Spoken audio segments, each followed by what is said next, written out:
चाहिए।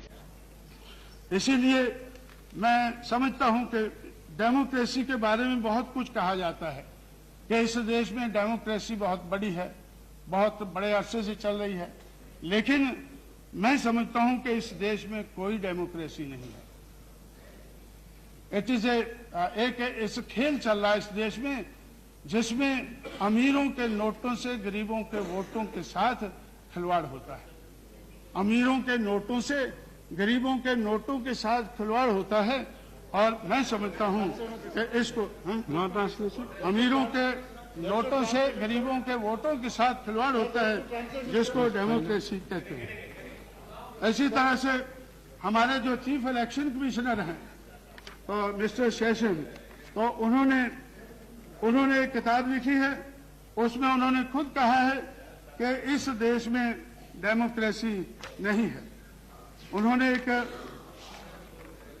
Mister session ने तो उस किताब में ये लिखा है, ए heart full of burden, heart full of burden किताब लिखी है।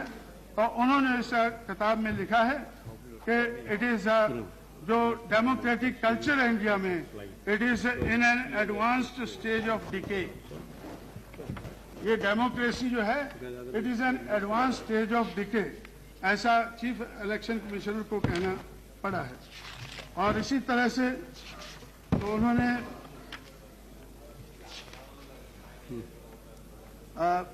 और 1951-52 में तो जब इस देश में डेमोक्रेटिक प्रोसेस चलने वाला था तो बाबा साहब अम्बेडकर ने उसी वक्त कहा था कि भाई ये जो अगर अमीर के पैसों से अगर चुनाव लड़ा जाएगा तो फिर अमीरों की ही बात इस देश में चलेगी, पैसे वालों की ही बात चलेगी। और वही हम देख रहे हैं कि मनी माफिया और मीडिया का रोल बहुत बड़ा है। मनी माफिया और मीडिया का रोल इस देश की डेमोक्रेसी में बहुत बड़ा रहा। तो बाबा साहब ने उस वक्त, क्योंकि लोग महाभारत और रामायण के बारे में ज्यादा जानते हैं, इसलिए उन्होंने कहा था कि I would like to refer to the Mahabharata during the battle between the Pandavas and the Kauravas. Bhishma and Drona were on the side of Kauravas. Pandavas were in the right and the Kauravas was in the wrong. Bhishma admitted this when someone asked Bhishma as to why he was supporting the Kauravas if he found the Pandavas to be in the wrong and the right. Bhishma replied in that memorable sentence, I must be loyal to the salt. Bhishma ने कहा, I must be loyal to the salt. If I eat the food of Kauravas, I must take their side, even if they might be in the wrong.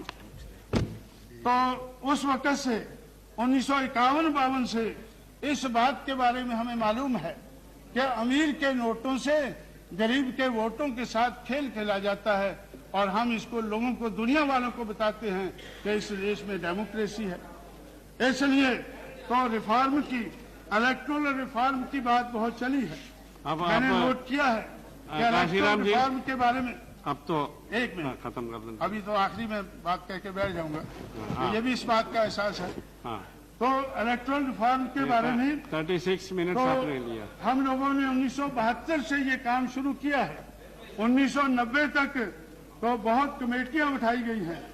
1972 में Rao committee बिठाई गई, उसके बाद 1974 में Tarkunde committee बिठाई गई, उसके बाद में कैबिनेट कमेटियां बहुत सी बैठी 1982 में, और उसके बाद आज तक 14 चीफ इलेक्शन कमिश्नर हमारे देश में हुए हैं।